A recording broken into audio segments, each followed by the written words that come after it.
Assalamualaikum warahmatullahi wabarakatuh. Kembali lagi dengan saya Lailatul Zulfa. Di bab 14 ini kita akan membahas tentang lab setup. Di sini ada 8 materi. Yang pertama yaitu pengenalan topologi. Yang pertama saya akan mengenalkan topologinya terlebih dahulu. Di sini adalah topologi yang akan kita buat, yang mana ini merupakan laptop kita atau host OS, dan nantinya host OS ini akan terhubung ke router Debian atau RTF Debian server. Jadi host OS ini hanya terhubung dengan router Debian server, yang mana nanti akan kita setup pada VirtualBox. Kemudian router Debian server juga akan terkoneksi ke klien Ubuntu atau Ubuntu desktop, dan juga akan terhubung ke internet network yang pada internal network. Ini terdapat 2 server. Nah, pada topologi kali ini kita memiliki 3 kriteria. Yang pertama ada Ubuntu desktop, kedua Debian server, dan yang ketiga ada Ubuntu server. Yang kedua yaitu install Debian server. Yang pertama saya akan men-setup terlebih dahulu router Debian atau Debian server. Langsung saja buka aplikasi VirtualBox, dan pertama saya akan klik new untuk membuat VM baru. Kemudian untuk VM barunya saya akan beri nama RTF Debian server, dan di sini versinya itu 64 bit dengan tipe Linux. Lalu next. Kemudian untuk pengaturan RAM, prosesor, dan lain-lain saya akan ikuti defaultnya saja. Jadi kita next, lalu finish.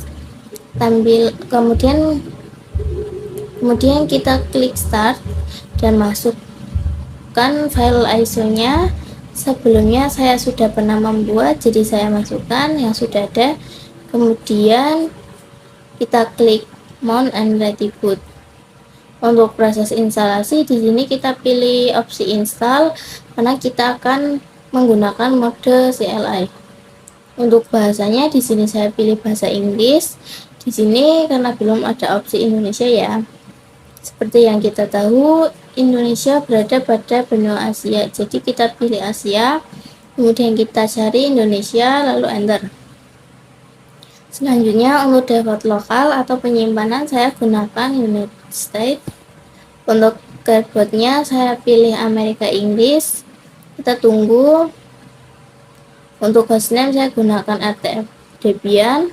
Untuk domain saya ketikkan rtfdebian.com. Kemudian masukkan password root. Kita verifikasi ulang. Untuk full name-nya saya akan beri nama router Debian. Untuk username saya beri nama router Debian juga. Kemudian kita masukkan password user, kita ketikkan ulang.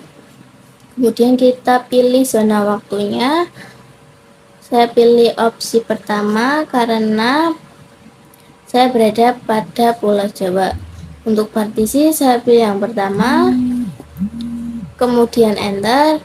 Kemudian untuk partisi spam saya pilih semua file dalam satu partisi. Kemudian kita finish. Ini kita yes, ini kita no. Untuk jaringan mirrornya saya pilih no. Untuk berpartisipasi saya pilih no. Untuk software karena saya di sini akan menginstal yang CLI, saya akan menggunakan software standar system. Berarti ini kita harus hapusan dengan klik spasi. Berarti hanya standar sistem saja. Ini kita pilih yes, ini kita pilih yang bawah, lalu kita tunggu. Ini kita harus mereboot ulang, jadi kita continue.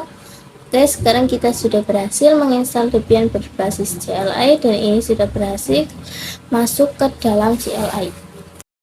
Yang ketiga yaitu install Ubuntu desktop. Pada video kali ini kita akan menginstal Ubuntu desktop, yang mana ini akan kita gunakan sebagai klien. Untuk caranya, pastikan pada laptop atau PC kalian sudah mempunyai file ISO Ubuntu desktop. Jika belum, kalian bisa mendownloadnya dengan cara klik Google Chrome, kemudian ketikkan download Ubuntu desktop, kemudian klik situs dari versi kemudian klik situs dari ubuntu.com, dan di sini kalian sudah bisa memilih versi berapa. Karena saya sudah mempunyai filenya, jadi saya tidak akan mendownloadnya. Untuk cara menginstalnya, langsung saja buka aplikasi VirtualBox-nya, kemudian klik new. Di sini saya akan beri nama VM-nya yaitu Ubuntu Desktop. Untuk versinya yaitu 64 bit dengan tipe Linux. Kemudian next, kita ikuti defaultnya saja, kemudian finish, kemudian klik start, kemudian kita masukkan file ISO-nya. Jika kalian belum memasukkannya, klik other, kemudian masukkan file ISO-nya, kemudian mount and reboot. Karena sekarang kita sudah selesai pada proses loading, sekarang kita klik install Ubuntu. Untuk bahasanya saya pilih bahasa Inggris, saya pilih English US. Untuk connect ke internet saya pilih yang atas, kita klik install Ubuntu. Ini kita pilih opsi interactive installation. Untuk aplikasinya saya pilih default. Di sini kita pilih opsi yang pertama, ini juga kita pilih yang atas. Username-nya saya masukkan nama saya, kemudian untuk username juga masukkan namanya juga, kemudian masukkan password, kita konfirmasi ulang, kemudian next, kemudian kita pilih location, saya ketikkan Jakarta, lalu next, kemudian kita klik install. Ini kita tunggu karena prosesnya cukup lama, maka saya akan percepat saja. Sekarang proses instalasi telah selesai, kemudian kita klik restart new. Selanjutnya kalian bisa enter. Oke, sekarang kita telah berhasil menginstal Ubuntu Desktop sebagai klien, dan ini adalah tampilan dari Ubuntu yang telah kita install. Yang keempat yaitu install Ubuntu Server. Oke, sebelumnya kita telah menginstal Ubuntu Desktop sebagai klien dan Debian sebagai router. Nah, nantinya untuk Debian server yang sebagai server kita tidak perlu menginstal ulang. Untuk membuat Debian server namun saya akan melakukan cloning pada untuk instalasi Ubuntu server sendiri saya sudah pernah lakukan pada video sebelumnya, jadi saya tidak perlu membuat lagi. Jika kalian tahu caranya, bisa ke video sebelumnya. Yang kelima yaitu cloning Debian. Oke, jadi pada video kali ini saya akan melakukan cloning Debian. Jadi cloning sendiri artinya adalah menduplikat, yang mana ini sangat memudahkan kita karena kita tidak perlu menginstal ulang. Karena saya akan mengcloning RTR Debian server menjadi server, nantinya caranya kita klik kanan kemudian pilih clone. Di sini bisa merename, saya akan mengubah namanya menjadi SWR Debian server. Kemudian next, di sini kita pilih yang full clone karena kita akan mengclone semuanya.